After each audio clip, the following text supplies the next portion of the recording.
Welcome back to 7-Minute Options. Today is Friday, June 25th, and I'm going to be rolling my first position. I'm getting very close to the 15 to 20 day to expiration cycle, and I was going to plan on rolling a bunch of stuff today, but I'm only going to roll SOFI.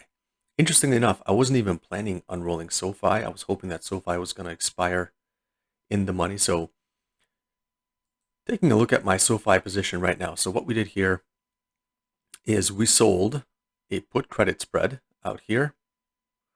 So right down here, we sold the 17.5 to 15 to 10 put credit spread. Actually, we can probably see the positions here.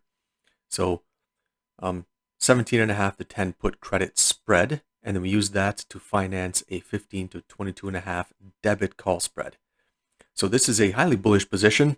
We got a put credit spread here, and 22.5 is where I reach my max profit, and it was at 22.5 just a few days ago. So if I look at the actual chart, there is 22.5 right there.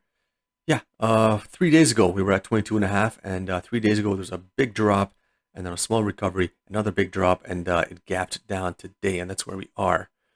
And I haven't been following the news on SOFI, so I don't know if this is news driven or this is just market craziness as usual, but I'm optimistic that SOFI will return to the 22.5 range. And if I look back at where this could be, right now, if it just goes sideways and it expires 21 days from now at the 1903 price where it is today, my profit at expiration will be 669, pretty good.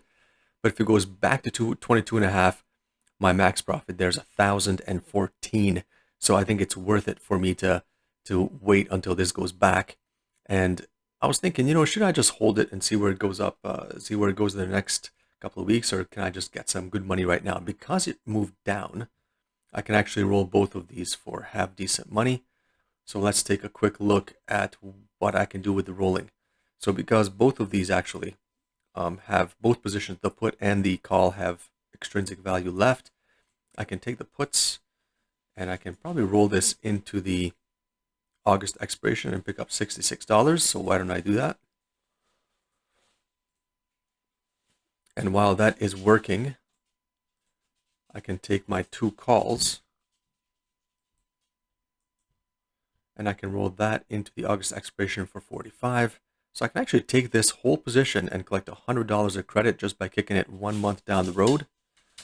And I think that's I'm going to have to, of course, give myself a chance to do it. So I'm going to take 67 credit just to help this get filled.